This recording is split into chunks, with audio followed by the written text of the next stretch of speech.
పలుకవే వీణా తీయని గీతిక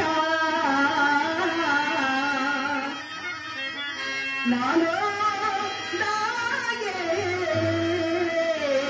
నవపావముల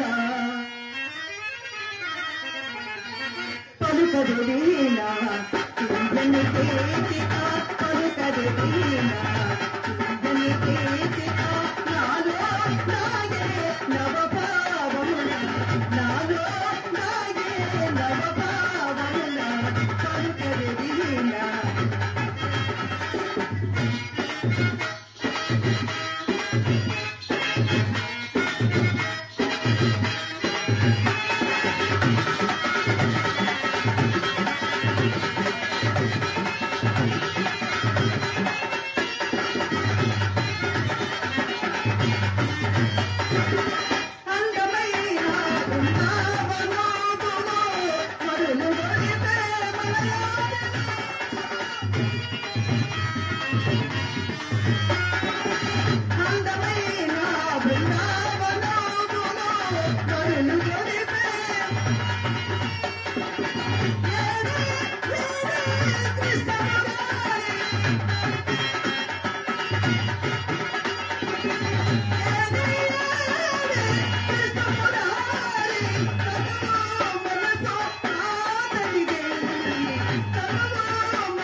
చిచ్చి చిచ్చి చిచ్చి వీడెవడా నన్ను చూచి కన్ను కొడుతున్నాడు ముండా కొడుకు. ఎవరే వాడు? ఏమోనమ్మా, నేను ఇలా వస్తూ ఉంటే చిత్తాముడి చిరు చక్రమి బొర్రంటున్నాడే ముండా కొడుకు. కాళ్ళు ఎరక్కొడతా ముండా కొడక. వాడి వయసు ఎక్కడా, నా వయసు ఎక్కడా, నన్ను చూసి కన్ను కొడతాడేమిటే ముండా కొడుకు. అమ్మా, వాడితో నీకేమిటే పని? ఏమ్మా, వాడు రౌడీలట. రౌడీలా? అవునమ్మా. ఇంతకంటే పెద్ద పెద్ద రౌడీలు ఎంతమందిలో కూడా నా మంచం కోళ్ళ కట్టె వేసాను. తెలిసిందా నా సంగతి? ఉండబడేస్తే ఉండమన్న చోట ఉండరే ముండా కొడుకులు. ఉన్న నరగనక వేసామంటే మనం చెప్పిన చోట టక్కుని బీసుపడి ఉంటారు. అమ్మా అమ్మా, అది సరేగాని ఇక్కడ నీవేం చేస్తున్నావే? ఏమున్నదమ్మా, ఆ శ్రీకృష్ణ భగవాను తలుచుకుంటూ నాట్యం చేస్తున్నానమ్మా. నా తల్లి, నా తల్లి, శ్రీకృష్ణ పరమాత్మని ధ్యానం చేసుకుంటూ నువ్వు నాట్యం చేస్తున్నావా? ఆటలు ఆడుకుంటున్నావా? అవునమ్మా. పాటలు పాడుకుంటున్నావా? ఆడుకుంటున్నాను. అస్తమానం కృష్ణారామ కృష్ణారామ కృష్ణారామ అని కూర్చుంటే ఆ కృష్ణుడు వచ్చి పెడతాడమ్మా మనకు. అదేమిటే? కడుపులోకి ఇంత ముద్ద. ఎన్నిసార్లు చెప్పినా నా మాట ఇంత నాటుకున్నది అమ్మా. ఏమంటమ్మా? ఆ పుచ్చు పురుగు మొండా కొడుకుని, ఎవరే? ఆ అక్కుపక్షి గాడిని, ఎవరే? ఇంకెవరే ఆ భవానీ శంకరం గాడిని ఎంతటితో ఈడ్చి పారేమని నీకు ఎన్నిసార్లు చెప్పానమ్మా. అమ్మా చూడవే, అంత సొమ్ము పెట్టిన వారని ఇంతలోని ఆవులకు కొట్టలేక చూస్తున్నారమ్మా. ఎంత పెట్టాడమ్మా? ఎంత పెట్టారా చెప్పుచున్నారు వినమ్మా. మగలను బలపులో వశతే అయ్యాలి. కొన్నాళ్ళ తిరిగి పెట్టి అజ్ఞాతనాను.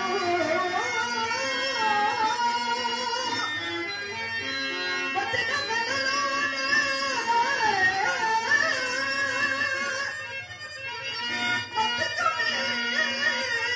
నాకేసి మన్యముల మితిలాను.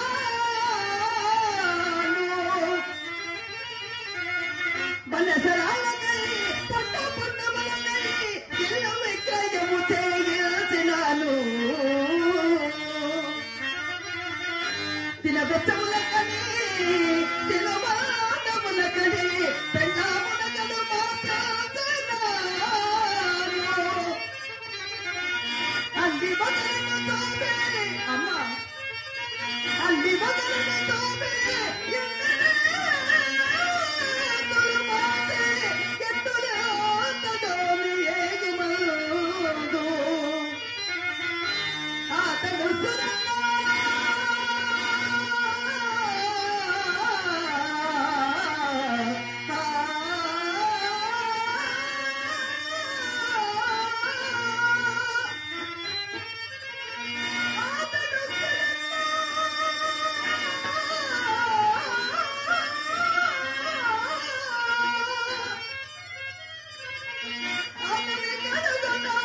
అమ్మా అతని కనుగొన్న ద్రవ్యమెత్తం మనకు దక్కునమ్మా.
పెట్టాడు పెట్టాడు పెట్టాడు పెట్టాడు పెట్టాడు పెట్టాడు పెట్టాడు పెట్టాడు పెట్టాడు పెట్టాడు పెట్టాడు అంటావు ఏమిటో? వాడు పెండాకుడు మనకు పెట్టింది, కొంపలమ్మనప్పుడు కొంత పెట్టాడు, భూములమ్మనప్పుడు పూర్తిగా పెట్టాడు అని ఎంత పెట్టాడు అంత పెట్టాడని ఎంతసేపు వాడు పెట్టింది చెప్తావు గాని ఒక ముండాకుడికి ఎంత మందు పెట్టావని నాకు ఎనడైనా చెప్పావమ్మా అసలు? అదేమిటొచ్చి పాడు ఏమిట ముందు మందంటే తప్పు అనుకుంటున్నావా?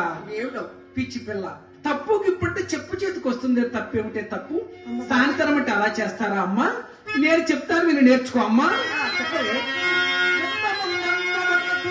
అమ్మా అమ్మ విత్తమంటే విత్తమున్నంత వరకు ఇటుని మనము కోవినెత్తిపై ఎక్కించుకొనగా వలయు. విత్తముడిగిన తోడనే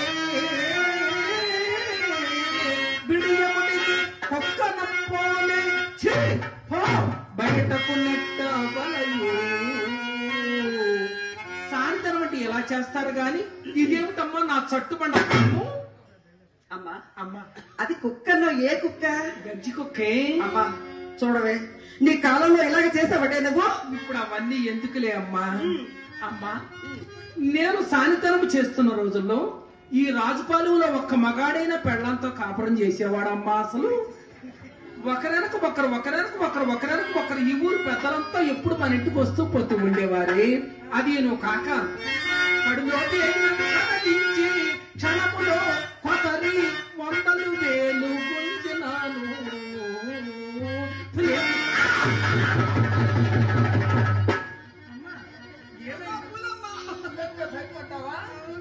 ఆకులు కాదే ఎట్లా బ్రతుకుతావే?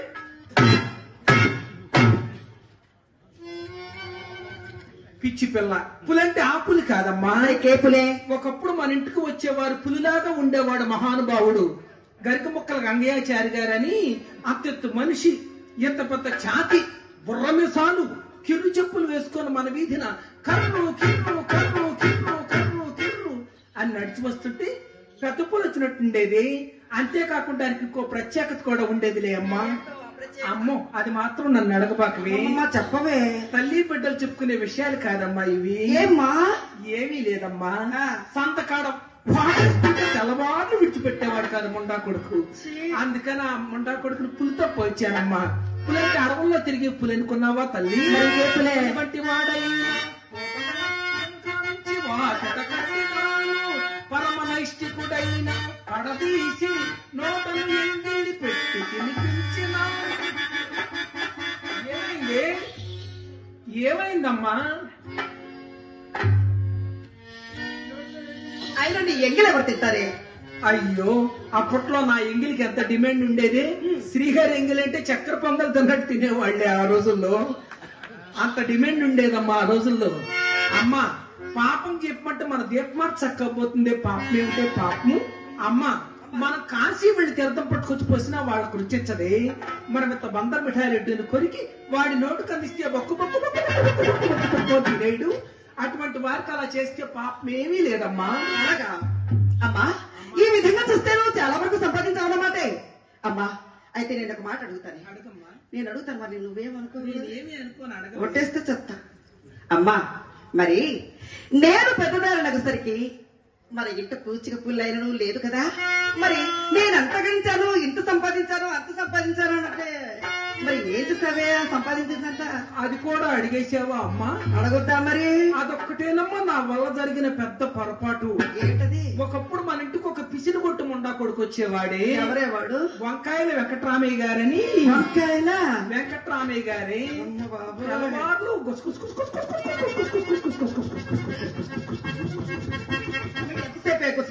లాడుతూ ఉండేవాడు కానీ ఒక్క రూపాయి తీసి జేబులో నుంచి బయటకి ఇచ్చేవాడు కాదమ్మా. అమ్మా, ఆయన దగ్గర నుంచి డబ్బులు ఆక్కొట్టకై కాస్త త్రాగుడు నేర్పాల్సి వచ్చినది. త్రాగుడు అమ్మా, ఆయనకి నేర్పడం కోసం నేను కూడా కాస్త కాస్త కాస్త కాస్త కాస్త తాగేదాన్ని.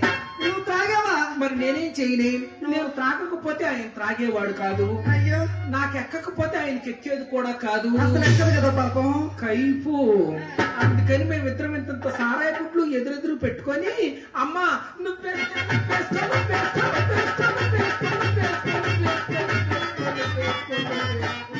ఎంతసేపు వేసుకుంటారే?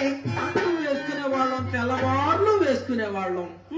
అదేనే సారాయి బుడ్లు ఖాళీ అయిపోయే వరకు వేసుకుంటూ ఉండేవాళ్ళం. అయ్యో, అందుకని సంపాదించిందంతా సారాయి తిత్తులకే సమర్పించారు. అలాగా అమ్మా, వయసులో ఎంత గడిచినను వార్ధక్యం వచ్చేసరికి మన ఇంట కూడు గుడ్డ ఉండరాదని మన కులమునకు అదేదో శాపం ఉన్నది కదా. ఎవరన్నా మాట?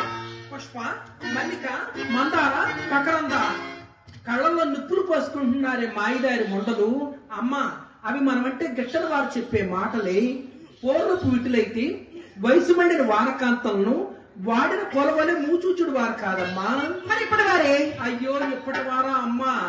వీళ్ళకి వారకాంతే కనక్కర్లా, వృద్ధకాంత కనపడినా ఎగాదిగా చుట్టూ బట్టలు తెచ్చుకోవటం. అమ్మా, అది కాకి ఈ మధ్య ఒక కొత్త రకం బృందం వచ్చింది. ఏమిటి అది? అదేనమ్మా, కాలేజీలో చదువుకునే వాళ్ళ మీరేదో అంటారు. స్టూడెంట్సా? ఆ స్టూడెంట్స్, కాలేజీ స్టూడెంట్స్. ఆ ముండా కొడుకులు చక్కగా సంతకాలు నవ్వుకుంటూ వస్తారు.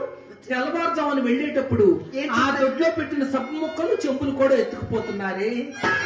ఈ రోజుల్లో శాపాలు పాపాలు ఏమిటమ్మా? అమ్మా, అది సరే కానీ ఈ ముండా కొడుకేడి పొట్ట కనిపించలేదు. ఎవరే వాడు? ఆ ఇడిచేసిన ముండా కొడుకే. ఎవరో ఇడిచేస్తున్నాడు? ఇంకెవరమ్మా, మీ భవానీ శంకరం గారు. మీ అల్లుడు గారే. అల్లుడు గారా? ఆయనని అంత లేసి మాటలనకి. అల్లుడు గారు. అవును. వాడు ఆరిపోయి 6 మాసాలయ్యింది. నా లంగాలు చిచ్చి లాల్చీలు కుట్టించుకుంటున్నాడు ముండా కొడుకు. వాడి దగ్గరే ఉంది కొబ్బరి పీసు కొట్టాము. ఎంత కాదన్నా ఆయన మీ అల్లుడు. ఎలా పడితే అలా మాట్లాడకండి. అసలు ఈ ఊళ్ళో వాడికి అప్పిచ్చేవాళ్ళు ఎవరన్నా ఉన్నారా? ఏమ్మా? అమ్మా, పాపం నన్ను అడిగితే నేను ఇచ్చుండేదాన్ని కదా, అప్పు కాదు. వాడు ఆడిపోయాడే, ఇంకా వాడి మాటలు ఎందుకే నీకు? అమ్మా, ఈ మధ్య ఏం జరిగిందో తెలుసా? ఏం జరిగిందమ్మా? భవానీ శంకరం పని అయిపోయిందని తెలుసుకొని మన రాజపాలెంలో పెద్దలందరూ కలిసి భవానీ శంకరాన్ని తీసుకెళ్లి మన సొసైటీ బ్యాంకీలో మంచి లోన్ ఇప్పించారే. లోను ఏమి లోనో తెలుసా? డబ్బులా? సైకిళ్ల లోన్ ఇప్పించారమ్మా. సైకిళ్ల లోన్ ఇప్పించారు, బ్రతుకుతాడు కదా అని. ఆ సైకిల్ తీసుకెళ్లి ఆ సెంటర్ లో ఓపెన్ చేశాడు. ఓపెనింగ్ చేసిన గంటకు అప్పులోళ్ళు వచ్చి తలా ఒక్క సైకిల్ ఎత్తుకుపోయారు. అమ్మా, మరి ఇంకేం మిగిలిందే? మిగలకపోవటం ఏమిటి? నీకు నాకు పనికొచ్చేది బారు వస్తువు ఒకటి మిగిలింది ఆయనకి. ఏంటది? గాలి కొడతారు చూడు, పంపు. పంపు పంపెందుకే మనకి? పిచ్చి పిల్ల, అసలు పనంతా పంపుతోనే కదే. పంపు ఏం చేసుకోవటం ఏమిటి? డబ్బులు అడిగినప్పుడల్లా గాలి కొడతాడు. ఏమండి భవానీ శంకరం గారు, భవానీ శంకరం గారు, డబ్బులుంటే రండి, లేకపోతే రావద్దు అని చెప్తావా? అమ్మా, లోపల నాకు పనుంది, వెళ్ళి నేను చూసుకొని రానా? అయ్యో, నా కింద పని చూసుకొని వస్తాను.